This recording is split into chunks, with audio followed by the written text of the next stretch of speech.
नैमिषारण्य तीर्थ में बैठे हुए जो ऋषि हैं उनको कथा सुना रहे थे। हम लोग सुन रहे थे कि भाई जब हम शिवलिंग की पूजा करते हैं उसमें कहीं, इसको बाद में करना, ठीक है, बहुत बढ़िया बचती है। हाँ बाद में करना। बोलो जय सिया राम। क्या बोला मैंने? नहीं, कथा में क्या बोला? गई कथा बस। बोलो जय सिया राम। कल हम ये कथा सुन रहे थे कि सूत जी महाराज ने बताया कि शिवलिंग को हम किस प्रकार से उसकी पूजा करते हैं। दूध, दही, शहद, माखन, मिश्री और अनेक प्रकार के उपचार भगवान की पूजा करते हैं। तो ऋषियों ने पूछा कि भाई शिवलिंग कौन सा बढ़िया होता है? बात समझिए, शिवलिंग कौन सा बढ़िया होता है? वैसे तो शिवलिंग वही बढ़िया है, उसी जिस समय हमारे आगे जो शिवलिंग है वही बढ़िया है, किसी भी प्रकार का बना हुआ हो। और कोई पूछे कि हथियार कौन सा बढ़िया है, मौके पे जो हाथ में आ जाए वही हथियार बढ़िया है, ठीक है। तो ऋषियों का प्रश्न है कि कौन सा शिवलिंग बढ़िया होता है। कोई कहता सोने का शिवलिंग बढ़िया हो, कोई कहता है पारे का शिवलिंग बढ़िया होता है। अपने पारे के शिवलिंग भी तो स्थापित हैं, चंडीगढ़ में स्थापित हैं। कोई बोलता है रतन का, जैसे हीरे का शिवलिंग होता है, स्फटिक मणि का शिवलिंग होता है, वो बढ़िया होता है। एक भगवान के पाषाण के शिवलिंग होते हैं, पत्थर के। एक नर्मदा नदी में से निकलते हैं नर्मदेश्वर भगवान। जैसे गंडकी नदी में से शालिग्राम भगवान आते हैं, तो ऐसे ही नर्मदा नदी में से जो भी हमने पाषाण उठाया वो शंकर भगवान का ही रूप होता है। बोलो जय सिया राम। शंकर भगवान का रूप होता है वो। तो किस प्रकार का शिवलिंग बढ़िया रहता है? तो यहां पर निर्णय देते हैं सूत जी महाराज कि सुनो, आप जिस शिवलिंग की जिस समय में पूजा कर रहे हैं वही सबसे बढ़िया शिवलिंग है हमारी दृष्टि से। अब ऐसा नहीं सोचना कि हम ये मिट्टी का शिवलिंग है इसकी पूजा कर रहे हैं, ठीक नहीं है, शंका नहीं करनी है। या किसी धातु का, पीतल का, लोहे का बना हुआ शिवलिंग है, या चांदी का है, या स्फटिक मणि का है, वो जैसा भी है बढ़िया है। लेकिन यहाँ पर सूत जी महाराज निर्णय देते हैं कि त्रेतायाम हेम संभवम, अलग अलग युगों में अलग अलग प्रकार के शिवलिंग होने की महिमा बताई है। कृत रतनमयम लिंगम और त्रेतायाम हेम संभवम। बोलो जय सिया राम। ए बिटिया जल्दी बैठो, दादी के पास जाओ। बोलो जय सिया राम। तो कृते रत्नमयम लिंगम, कृतयुग बोलते हैं सतयुग को। सतयुग में जो शिवलिंग बनाया जाता था, जिसकी महिमा गाई जाती थी, वो हीरा का बना हुआ हो, या किसी मोती का बना हुआ हो, या वैदुर्य मणि का बना हो। तो सतयुग में वो जो लिंग बने हुए होते थे शिवलिंग, वो रत्नों के बने हुए होते, उनकी महिमा होती थी। उनकी पूजा करके लोग अपने अपने मनोरथ पूर्ण करते थे। उसके बाद त्रेता युग आया। त्रेता युग में जो सोने का शिवलिंग बनाया जाता था, भगवान राम जी जब कई प्रकार के यज्ञ राम जी ने किए हैं, उस समय जब सीता माता का उन्होंने त्याग कर दिया था, तो जब सीता माता की आवश्यकता होती थी यज्ञ में, तो वो सोने की मूर्ति बनाते थे। किस चीज की बनाते थे? सोने की। तो सोने की मूर्ति बनाते थे। उस सोने की मूर्ति में सीता माता का आवाहन करके यज्ञ की पूर्ति होती थी। तो इस प्रकार से कृतायाम हेम संभवम, हेम बोलते हैं सोने को। सोने का जो शिवलिंग है वो सबसे ज्यादा फलदायी माना जाता था। उसके बाद तो द्वापर युग आया। द्वापरे पारदम श्रेष्ठम, पारद बोलते हैं पारे का बना हुआ। आप लोग कभी, ये अपने मंदिर है यहाँ पे काली मंदिर सेक्टर 30 में, वहां पर पारे का शिवलिंग स्थापित है। तो यहाँ पे सूत जी कहते हैं कि द्वापरे पारदम श्रेष्ठम, पारे का जो शिवलिंग है तो वो द्वापर में सबसे श्रेष्ठ माना जाता था। और कलयुग में पार्थिवम तू कलौ युगे, और कलयुग में पार्थिव शिवलिंग मिट्टी का शिवलिंग बनाओ और उसको शंकर भगवान समझ करके उसकी पूजा करो, सबसे श्रेष्ठ है। मतलब उनको पाषाण का बोलो जैसे मंदिर में स्थापित होते हैं, या मिट्टी का शिवलिंग बना लो। ये इस प्रकार के जो शिवलिंग हैं वो फलदायी होते हैं कलयुग में। हाँ, आपकी श्रद्धा है, सोने का बना करके घर में रखिए, उसमें भी कोई दिक्कत नहीं है। चांदी का बना करके रखिए, उसमें भी कोई दिक्कत नहीं है। शक्ति का मणि का रखिए, वो भी कोई बहुत बढ़िया है। लेकिन यदि कलयुग में पूजा करना चाहते हैं, जैसे नर्मदेश्वर भगवान हैं, या तो आप प्रतिदिन मिट्टी का शिवलिंग बनाओ और उसकी पूजा करो, और पूजा करने के बाद उनको प्रवाहित कर दो। तो इस प्रकार से जो शिवलिंग है, पार्थिव शिवलिंग, वो सबसे बढ़िया और श्रेष्ठ माना गया है। यथा सर्वेषु देवेषु ज्येष्ठा श्रेष्ठा महेश्वरा। जिस प्रकार से जितने भी हमारे देवी देवता हैं उनमें सबसे ज्येष्ठ और सबसे श्रेष्ठ भगवान शंकर हैं। एवं सर्वेषु लिंगेषु पार्थिवम श्रेष्ठम उच्यते। इसी प्रकार से जितने भी शिवलिंग हैं, शिव पुराणकार कहते हैं कि पार्थिव शिवलिंग सबसे उत्तम और उत्तम कोटि का शिवलिंग बताया गया है। जैसे सभी नदियों में गंगा मैया सबसे पवित्र हैं, और सभी जितने भी हमारे तीर्थ हैं, जितने भी पुरियां हैं, उन पुरियों में काशी सर्वश्रेष्ठ मानी गई है। उसी प्रकार से जितने भी प्रकार के शिवलिंग होते हैं, उन शिवलिंगों में सबसे बढ़िया, सबसे श्रेष्ठ और सबसे उत्तम फल देने वाला पार्थिव शिवलिंग होता है कलयुग में। इसलिए पार्थिव शिवलिंग की ज्यादा से ज्यादा पूजा करनी चाहिए। बोलो जय सिया राम। बात समझ में आ रही है? कलयुग में पार्थिव का शिवलिंग सबसे ज्यादा फलदायी है। तो जब हम अब कल भी हम चर्चा कर रहे थे उसमें कि जब हम शिवलिंग पे भगवान महादेव का पूजन करते हैं शिवलिंग के रूप में, तो जो चीजें उसमें बहुत जरूरी होती हैं, याद है ना क्या क्या बताया था? हाँ जी, अच्छा, बेलपत्र और गंगा जल। आप तो बहुत बढ़िया श्रोता हैं, याद रखते हैं। बोलो जय सिया राम। अच्छा, बताया तो आपने सुना था, कभी चढ़ाते भी हो? हैं? हाँ, चढ़ाना भी है। जो सुना है तो चढ़ाना भी है, तभी बात बनेगी।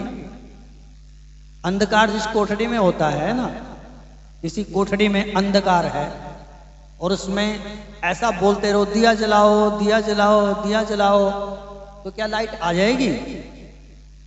है? जब दिया जलाया जाएगा तब लाइट होगी। ऐसे ही शंकर भगवान के ऊपर बेलपत्र चढ़ाने चाहिए, गंगा जल चढ़ाना चाहिए, बेलपत्र चढ़ाना चाहिए, गंगा जल चढ़ाना चाहिए। ऐसे बोलने से नहीं होगा, उसके ऊपर वो चढ़ाने चाहिए, तब जा करके फलीभूत होते हैं। नहीं तो तोते वाली रट हो जाएगी। बोलो जय सिया राम। तोते वाली रट सुनी कहानी? कहानी सुनी है तोते वाली? नहीं सुनी? सुनी तो होती, आप भूल जाते हैं। बोलो जय सिया राम। शिकारी जाता था पक्षियों को पकड़ने के लिए, बह लिया था कोई, अपना जाए और दाने वाने डाले वहां पे, और जाल बिछा दे, और उसमें जो पक्षी थे वो उसके अंदर आकर के फंस जाते थे। अब साहब सब ने मीटिंग है भी क्या करना चाहिए, तो हर रोज पकड़ करके ले जाता है। तो उन्होंने कहा कि यहाँ से थोड़ी दूर एक महात्मा रहते हैं, तो महात्मा के पास चलते हैं, उनसे पूछेंगे। तो महात्मा के पास चले गए। महात्मा ने कहा कि देखो बहुत बढ़िया मंत्र है, मंत्र बताता हूँ। तो महात्मा ने मंत्र बता दिया उनको। शिकारी आएगा, दाना डालेगा, जाल बिछाएगा, उसमें हम नहीं फंसेंगे, उससे दूर रहेंगे। तो ये बता दिया इनको पक्षियों को। अब तोता जो है बहुत जल्दी किसी की भी भाषा को पकड़ देता है। तोते के अंदर नकल करने की बहुत क्षमता होती है। आप राम राम बोलो तो वो राम राम बोलने लग जाता है। अब तो उन्होंने ये बात को रट लिया। शिकारी आएगा, दाना डालेगा, जाल बिछाएगा, उसमें हम नहीं फंसेंगे। ये तो आत्मा ने बताया था कि ऐसा करना, फिर तो बचे रहोगे। और शिकारी आएगा, जाल बिछाएगा, उसमें तो फंस गए, तो फिर तो फंसोगे। अब वो तोते अपना चले गए अपने अपने घोंसलों में। अगले दिन शिकारी आया, शिकारी ने अपना दाना वहां पर डाल दिया और जाल बिछा दिया, और एक तरफ जाकर के चुपके से बैठ गया। अब तोते इसी बात को ही रटते रहे। शिकारी आएगा, क्योंकि मंत्र मिल गया था ना गुरुजी से, गुरुजी ने मंत्र दिया, और मंत्र का हिसाब किताब तो लगाया नहीं, अर्थ तो उसको ठीक से समझा नहीं। तो शिकारी आएगा, दाना डालेगा, जाल बिछाएगा और उसमें वो नहीं फंसेंगे। ऐसे बोलते बोलते बोलते वहीं दाने चुगने के लिए चले गए और शिकारी आया, उसने जाल समेटा और सारे के सारे उसमें फंस गए। इसको बोलते हैं तोते वाली रट लगा लेना। मतलब रट्टा तो लगा लिया लेकिन उसको प्रैक्टिकल नहीं किया है। तो जो बात बताई जाती है कि शंकर भगवान गंगा जल और तुलसी में बेलपत्र से बहुत प्रसन्न होते हैं, तो भगवान को वो जरूर चढ़ाने चाहिए। बोलो जय सिया राम। एक बुढ़िया माता थी, कोई 80 वर्ष की रही होगी। पूर्व जन्म के कुछ उसके ऐसे पाप कर्म रहे कि उसकी जब शादी हुई, पहले कन्याओं की शादी जल्दी कर देते थे। जो कन्या होती है ना वो 10 वर्ष की होती है कन्या, उसके बाद तो उसका जो कन्यापन है वो खत्म हो जाता है। तो पहले कन्या की शादी कर देते थे। तो उसकी शादी हो गई। तो शादी होने के बाद उसके पति देव की मृत्यु हो गई।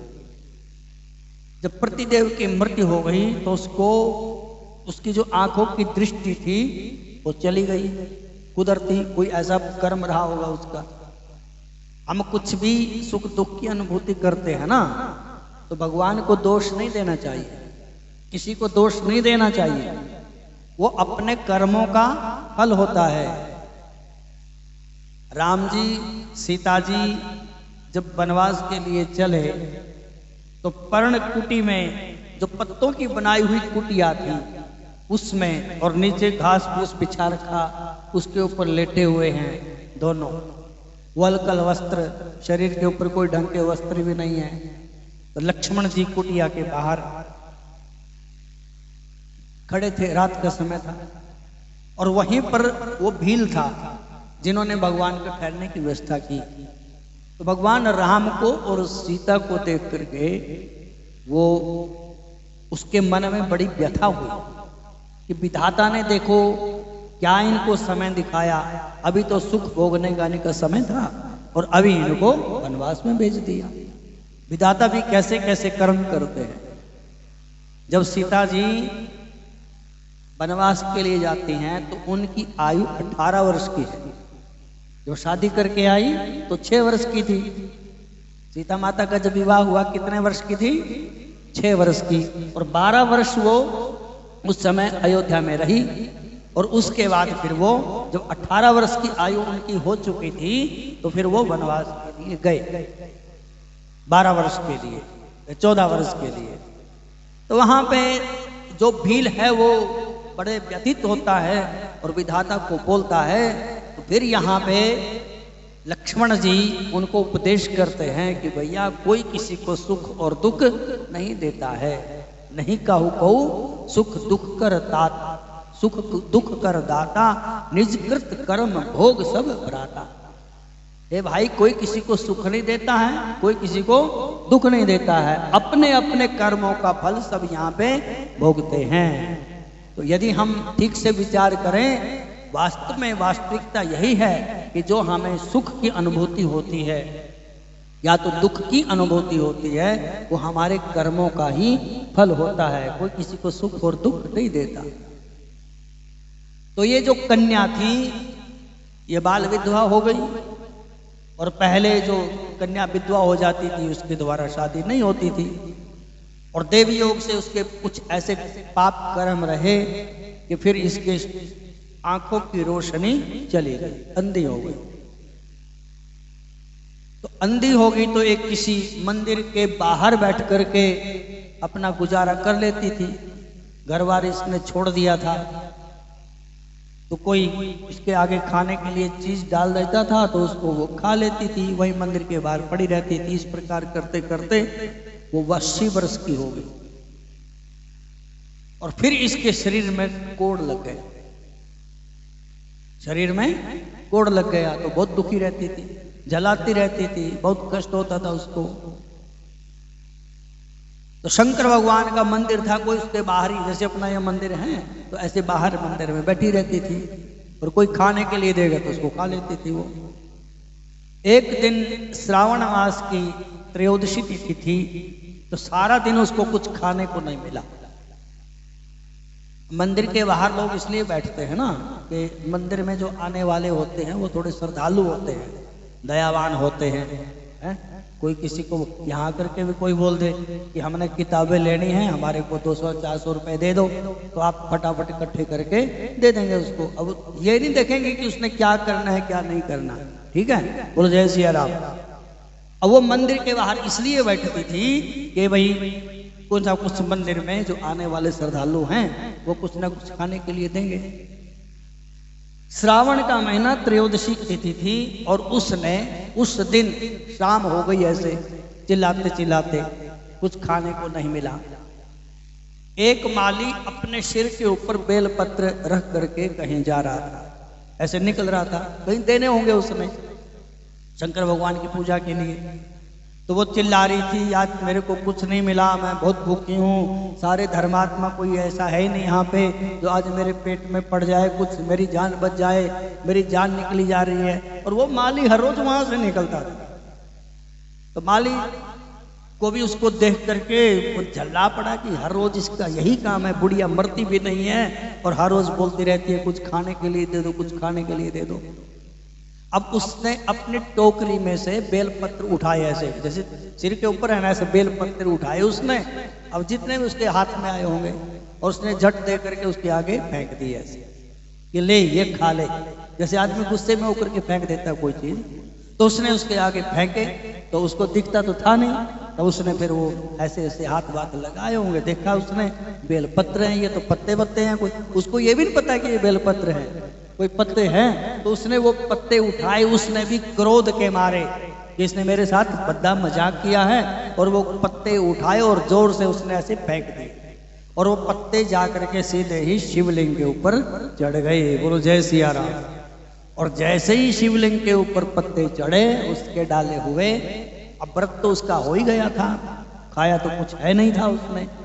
भगवान शंकर ने विचार किया कि देखो इसने कितने बढ़िया भाव से मेरे ऊपर बेलपत्र चढ़ाए हैं, और शंकर भगवान तुरंत उसके आगे प्रकट हो गए। बोलो जय सिया राम। उसका जो शरीर था पंच भौतिक, वो शरीर तो छूट गया और भगवान महादेव की कृपा से उसको एक दिव्य शरीर उसका प्रकट हुआ और वो शिवलोक में भगवान महादेव के साथ चली गई। तो ये जो हम कथा सुनते हैं, शिव पुराण की कथा है ये, ऐसे मत समझना कि मैं अपने आप बना के बता रहा हूँ। शिव पुराण में जो बेलपत्र की महिमा आती है गोकर्ण क्षेत्र की, तो उसकी महिमा में कथा आती है कि उस बुढ़िया को जो बीमार हो गई, जिसके नेत्रों की दृष्टि चली गई थी, भगवान महादेव ने उसको शिवलोक प्रदान कर दिया, जबकि उसने अनजाने में वो पत्ते डाले थे। तो यदि कोई भाव से प्रेम से भगवान को गंगा जल और बेलपत्र अर्पित करता है तो इसका कितना बड़ा महत्व होगा तो आप खुद सोच सकते हैं। बोलो जय सिया राम। अनजाने में जब हो जाए, आपने शंकर भगवान के पुराण में तो है नहीं, एक कथा आती है और आपसे लोगों ने सबने सुनी होगी। कोई भगवान महादेव का भक्त था और वो जल चढ़ाने के लिए भगवान के मंदिर में जाता था। तो था थोड़ा गरीब टाइप कुछ था नहीं उसके पास। तो एक दिन चला भगवान के मंदिर में, तो भगवान के मंदिर में जैसे ही गया तो कोई था नहीं वहां पे, सुनसान में मंदिर था। तो देव योग से उस मंदिर में शंकर भगवान का जो घंटा होता है ना, जो बजाते हैं, तो सोने का था। अब उस सोने के घंटे को देख करके उसके मन में लालच आ गया कि भगवान महादेव क्या करेंगे, इसी को ले चलते हैं, बस इससे अपना निकल जाएगा, गुजारा हो जाएगा। अब उसने वो जो लोटा था गंगा जल का जो भी लेके आया होगा वो तो भगवान पे चढ़ा दिया। पहले वो जिस भाव से भी चढ़ाया होगा वो तो वो जाने, अपने को नहीं पता, ठीक है। तो उसने क्या किया, वो लोटा तो रख दिया साइड में और भगवान महादेव के चरणों में प्रणाम किया और उसको उतारने लगा कि भाई जब तक कोई आता है तब तक उसको उतार लेते हैं। तो उसने इधर उधर देखा, छलांग छिलने लगाई, थोड़ा ऊंचा था वो, अब नहीं उसका हाथ पहुंच रहा था वहां तक। अब उसके मन में आया कि शंकर भगवान का जो शिवलिंग है ना, ये पूरा बड़ा है, तो इसके ऊपर ही चढ़ जाऊं।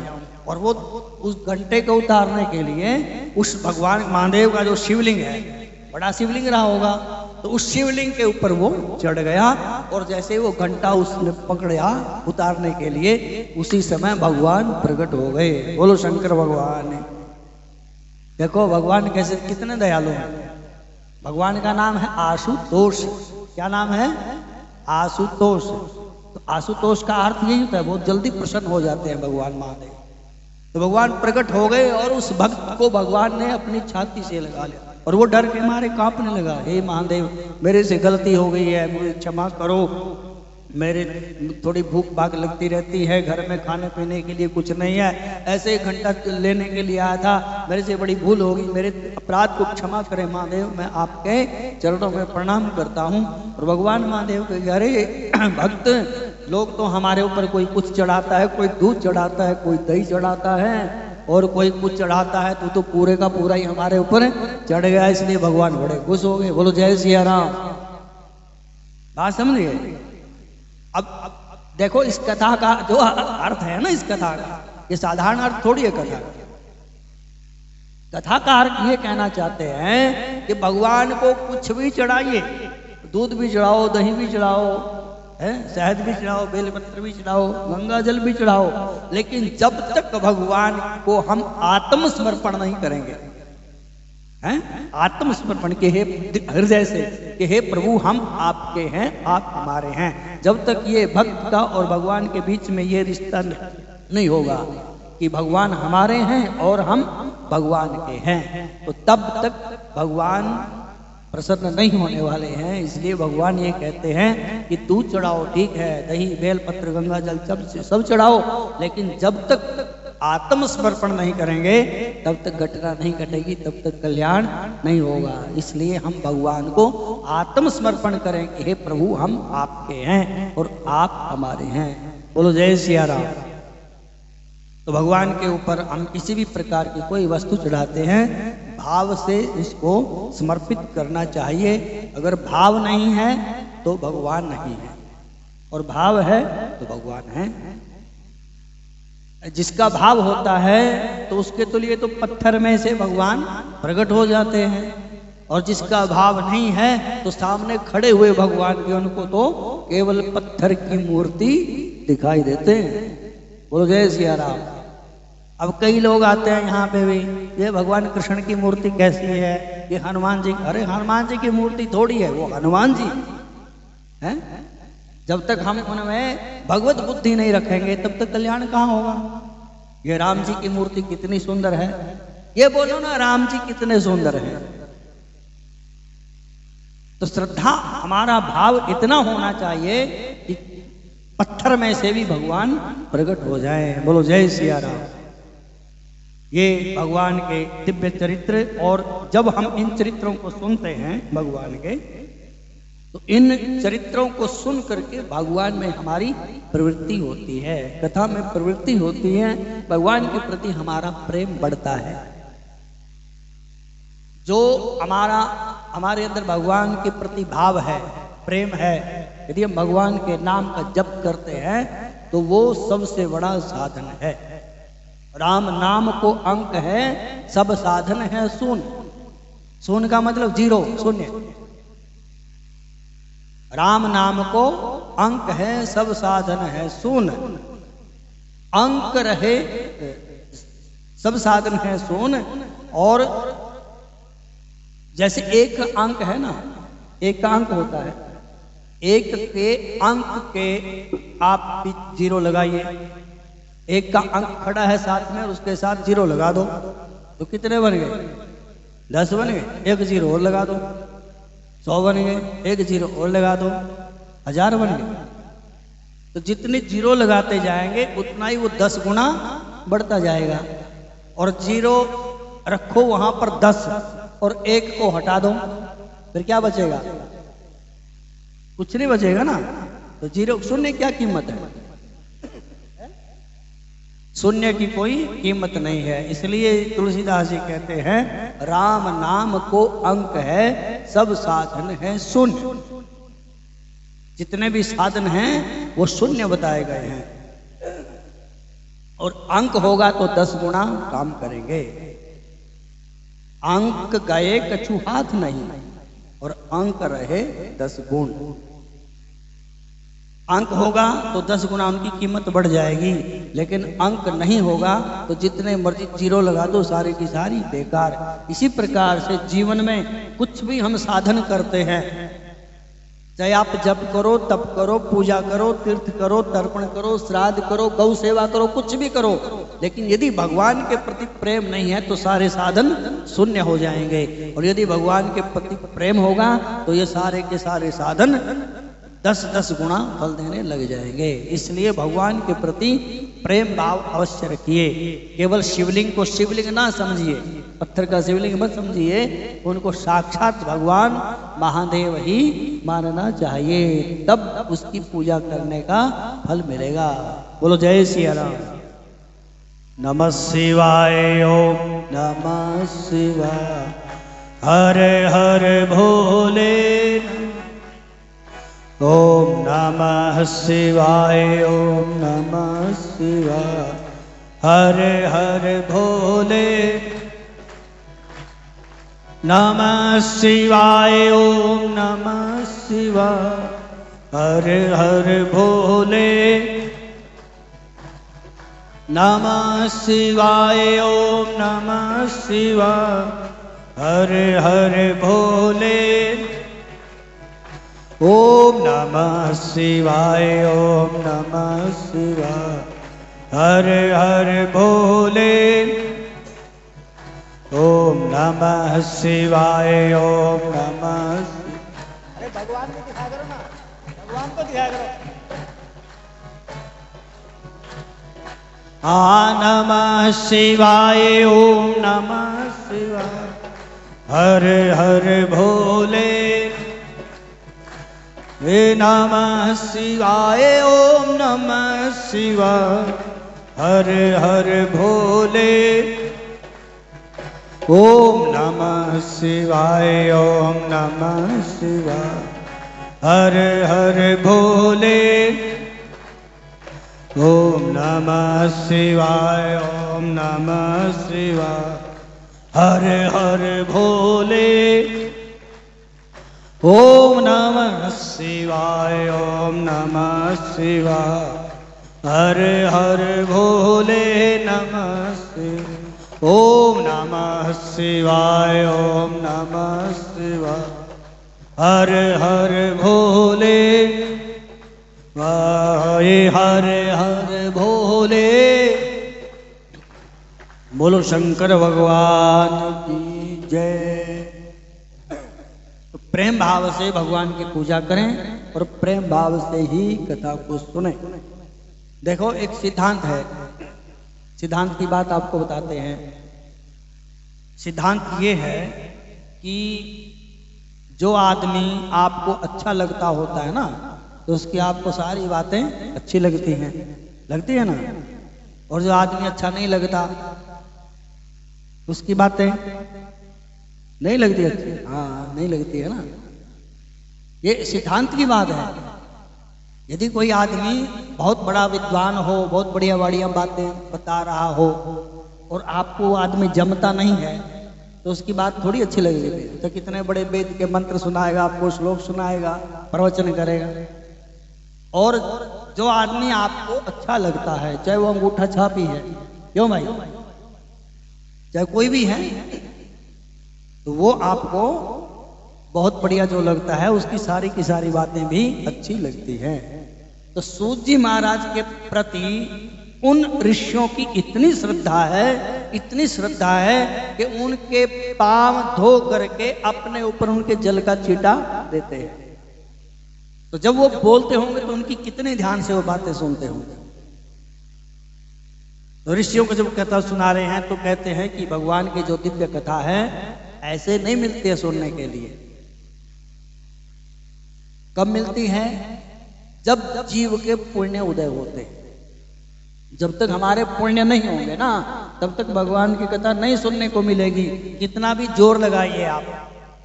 और जब पुण्य उदय हो जाएंगे, आप कितना भी जोर लगाइए घर में बैठने के लिए, लेकिन फिर भी किसी ना किसी प्रकार से कथा में पहुंच ही जाएंगे।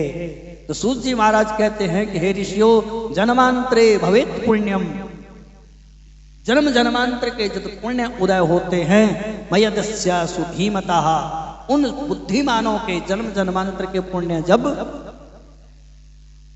प्रबल हो जाते हैं, तब उनकी कथा में प्रीति होती है। तस्य प्रीतिर भवेत् तत्र महाभाग्य तो मुने है।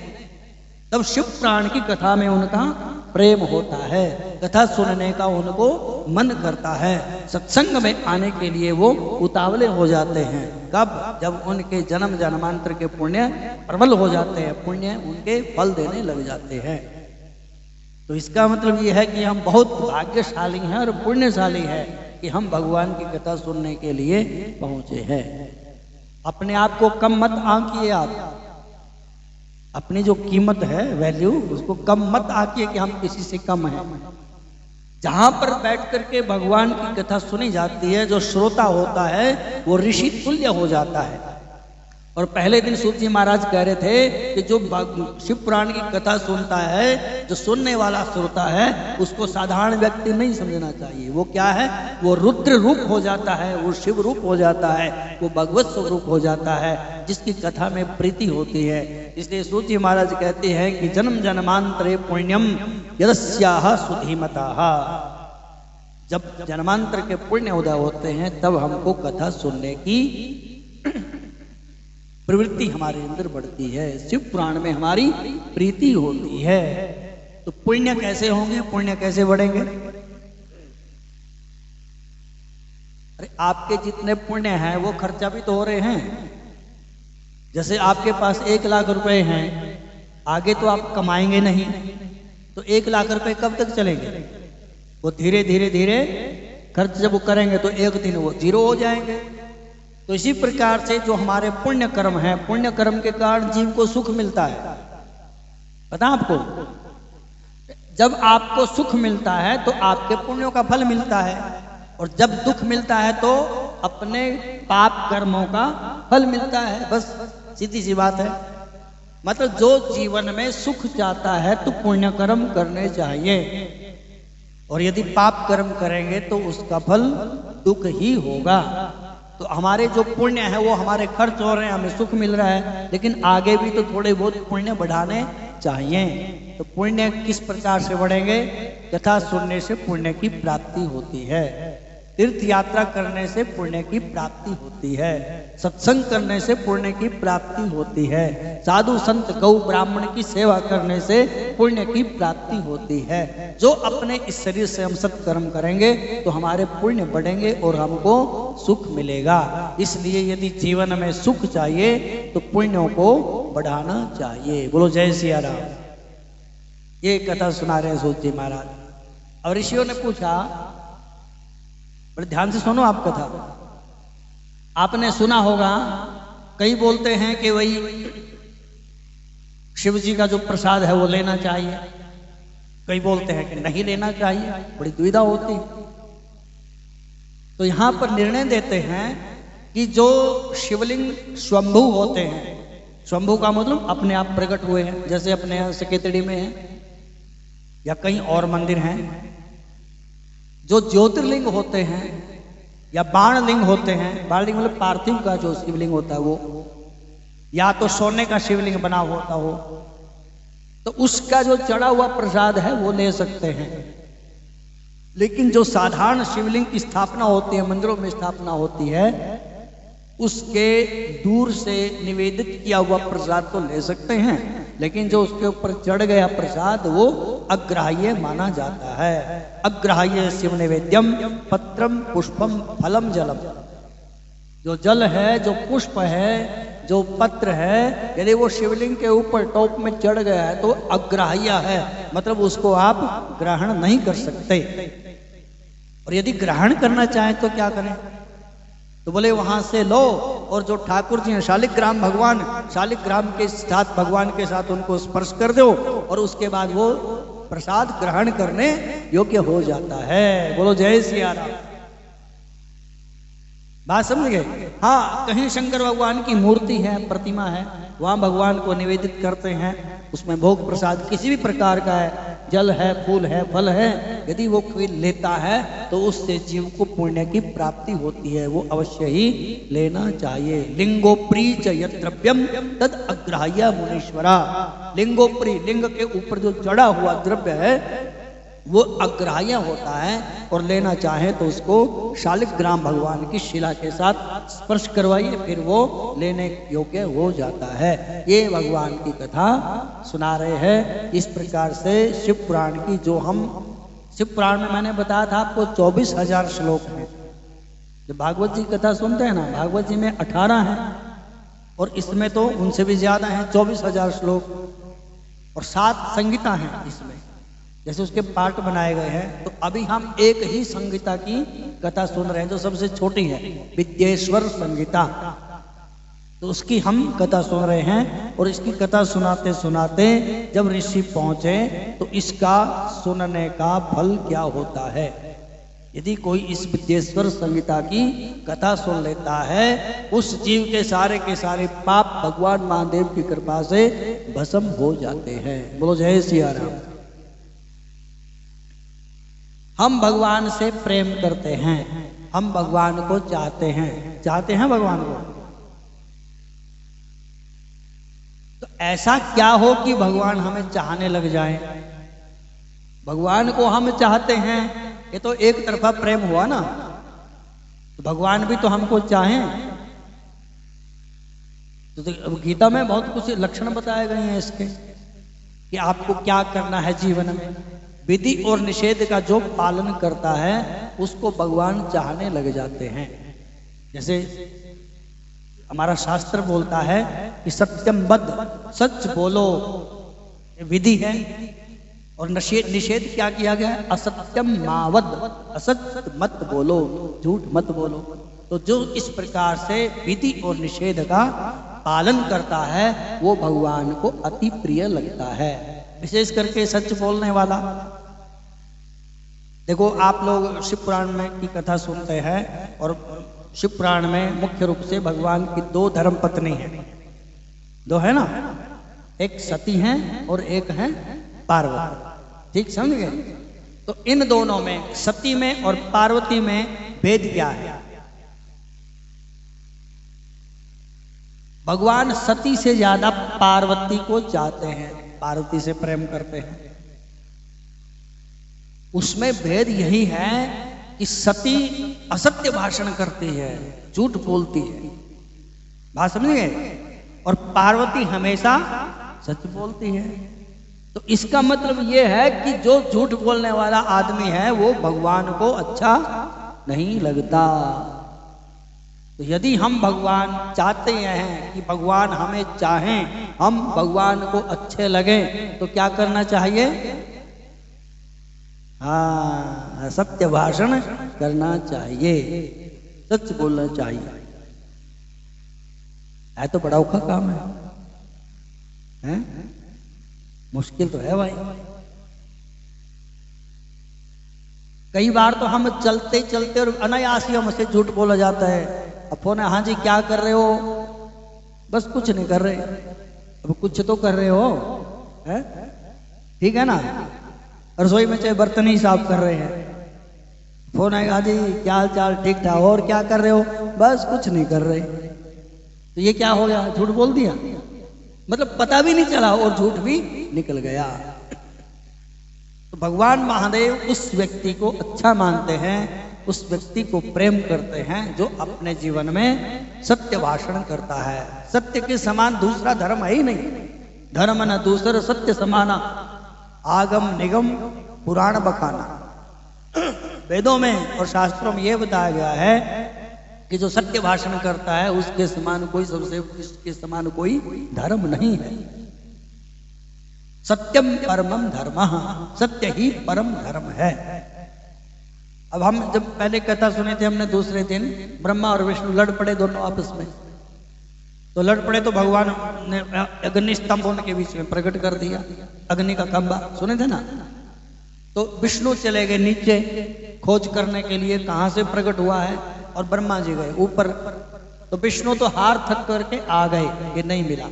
आ तो गए ब्रह्मा भी, लेकिन ब्रह्मा ने अपने आप को श्रेष्ठ मानने के लिए, बढ़िया बोलने के लिए कि मैं श्रेष्ठ और मैंने इसका पता लगा लिया है, आकर के असत्य भाषण कर दिया, झूठ बोल दिया कि हे विष्णु, मैंने पता लगा लिया है कि ये जो अग्निस्तंभ है ये कहाँ तक गया है, और गवाह के रूप में केतकी का फूल लेकर के आया हूँ।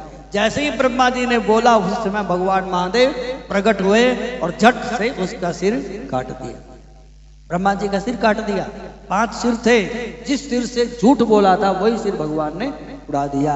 इसका मतलब कथा यही कहती है कि जो असत्य भाषण करता है, जो झूठ बोलता है, वो भगवान को प्रिय नहीं लगता। यदि हम भगवान के प्रिय होना चाहते हैं तो गीता में एक अध्याय है, 12वां अध्याय, 12वां अध्याय, उसको खोल करके देखना, उसमें क्या क्या लिखा है। तो उस लक्षण बताए गए हैं कि जो इस प्रकार का व्यक्ति होता है, जिसमें ऐसे गुण होते हैं, भगवान कहते हैं कि वो मुझे अति प्रिय लगता है। तो यदि हम भगवान के प्रेमी होना चाहते हैं तो भगवान के कहे हुए जो भी शास्त्र में वचन है उसके अनुसार हमें चलना चाहिए, तभी हमारा कल्याण होगा। बोलो जय सिया राम। तो आज की कथा विश्राम लेते हैं, आगे की कथा कल सुनेंगे। बोलो शंकर भगवान की जय। हर हर महादेव।